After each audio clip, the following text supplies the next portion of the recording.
భోగాపురం అంతర్జాతీయ విమానాశ్రయం ఆహ్వానంపై రాజకీయ చర్చ.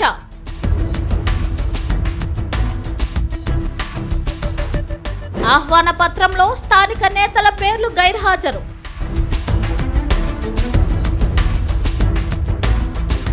స్థానిక ఎమ్మెల్యేకు ఆహ్వానంలో చోటు లేదా?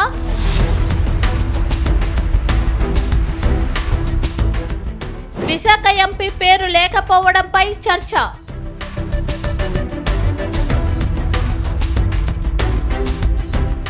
ఆహ్వాన పత్రం చుట్టూ రాజకీయ గుసగుసలు.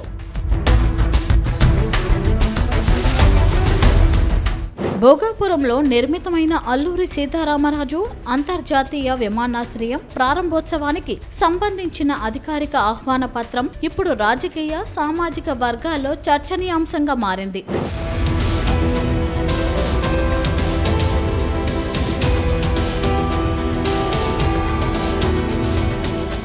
ఆగస్టు 1న ప్రధాని నరేంద్ర మోదీ చేతుల మీదుగా జరగనున్న ప్రారంభోత్సవ కార్యక్రమానికి విడుదలైన ఆహ్వాన పత్రంలో కేంద్ర, రాష్ట్ర ప్రభుత్వాలకు చెందిన పలువురు ప్రముఖుల పేర్లు చోటు చేసుకున్నాయి. గవర్నర్ డాక్టర్ అబ్దుల్ నజీర్, ముఖ్యమంత్రి నారా చంద్రబాబు నాయుడు, కేంద్ర పౌర విమానయాన శాఖ మంత్రి కింజరపు రామ్మోహన్ నాయుడు, ఉప ముఖ్యమంత్రి పవన్ కళ్యాణ్, రాష్ట్ర మంత్రి బీసీ జనార్దన్ రెడ్డి, కేంద్ర సహాయ మంత్రి మురళీధర్ మోహల్, మంత్రి నారా లోకేష్, విజయనగరం ఎంపీ కలిశెట్టి అప్పలనాయుడు పేర్లు ఆహ్వాన పత్రంలో ఉన్నాయి. అయితే ఇదే ఆహ్వాన పత్రంలో స్థానిక ఎమ్మెల్యే లోక్ మాధవి పేరు లేకపోవడం కొందరి దృష్టిని ఆకర్షిస్తుంది. అలాగే భోగాపురం అంతర్జాతీయ విమానాశ్రయం ప్రాజెక్టుకు సంబంధించిన సమీక్షలు, సమావేశాల్లో పాల్గొని ప్రజల్లో గుర్తింపు పొందిన విశాఖపట్నం పార్లమెంట్ సభ్యులు ఎం భరత్ పేరు కూడా లేకపోవడంపై రాజకీయ వర్గాల్లో చర్చ సాగుతోంది.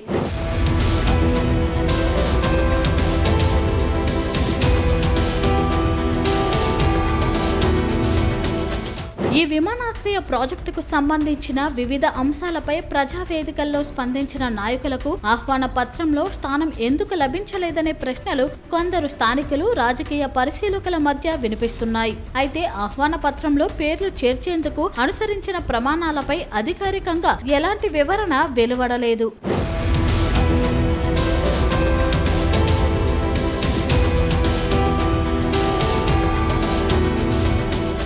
అయితే ఆహ్వాన పత్రంలో పేరు లేకపోవడం కార్యక్రమానికి హాజరు కావడానికి అడ్డంకి అవుతుందా లేదా అనేది ఇప్పటికీ స్పష్టత లేదు. కార్యక్రమానికి హాజరయ్యే అతిథుల పూర్తి జాబితా లేదా వేదికపై స్థానాల కేటాయింపుపై అధికారిక వివరాలు వెలువడాల్సి ఉంది. ఈ అంశంపై ప్రభుత్వం, నిర్వాహక సంస్థ లేదా సంబంధిత ప్రజాప్రతినిధుల నుంచి అధికారిక వివరణ వస్తే పూర్తి స్పష్టత వచ్చే అవకాశం ఉందని రాజకీయ పరిశీలకులు అభిప్రాయపడుతున్నారు.